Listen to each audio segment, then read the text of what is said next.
По информации санитарных врачей региона, в Коми на карантин закрыли уже несколько классов и дошкольных групп. Первыми под удар вирусов попали жители Сыктывкара, Ижмы, Удары и Сысырского района. Многие больницы региона для подстраховки тоже приостановили посещение больных. Между тем, по медицинским прогнозам, глобальная эпидемия ОРЗ и гриппа должна обойти наш регион стороной. Прививочная кампания в этом году прошла успешно. Профилактику получили больше 230 тысяч жителей республики. Виктория Палкина расскажет о том, как не заболеть. Сыктывкарец Роман Сахно вирусную атаку встречает без спецодежды и оружия. Свой иммунитет он держит в тонусе пусть и экстремальными методами, зато вполне результативными. Пробежки, топлес и обливание холодной водой спасают профессионального каратиста от простуд. Поначалу, да, было немного сложно, но все-таки все равно человек привыкает.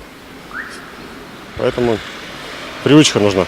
Столичные доктора пропагандируют другой профилактический стиль – вакцинацию. По словам терапевта Марьяны Изюровой, в прошлом году в эти дни работы у нее было в 2 раза больше. Сегодня наплыва пациентов с сезонной простудой нет. Мы провели достаточно большую работу по вакцинопрофилактике населения в этом году. Проводилось это весь осенний период, в сентябре, в октябре, в ноябре. Активно мы выезжали на предприятия, прививали свое население прикрепленное.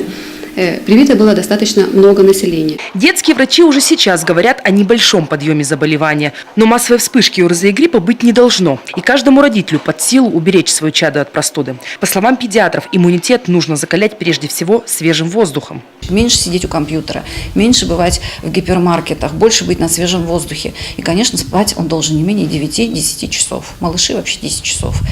И в 10 часов дети должны спать и высыпаться. Не выспавшийся ребенок, опять же, страдает учебный процесс, и все это снижается, сказывается на иммунитете. Он ослабевает, ребенок становится просто восприимчив к инфекционным заболеваниям.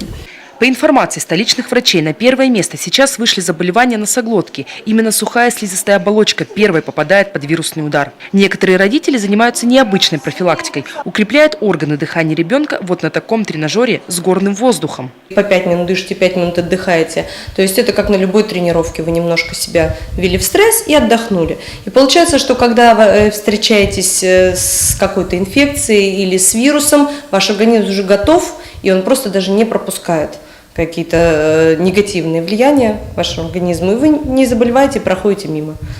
Санитарные врачи эпидемиологическую ситуацию держат на контроле. Ежедневно отслеживают уровень заболеваемости. Пока он ниже порога на 42%. Несмотря на передовые технологии, простые, но проверенные способы профилактики еще никто не отменял. По словам врачей, в сезон атаки вирусов гриппа и ОРЗ работают 3 простых правила. Здоровая еда, крепкий сон и, конечно, прогулки на свежем воздухе. Виктория Палкина, Антон Ворожищев, телеканал Юрган, Сыктывкар.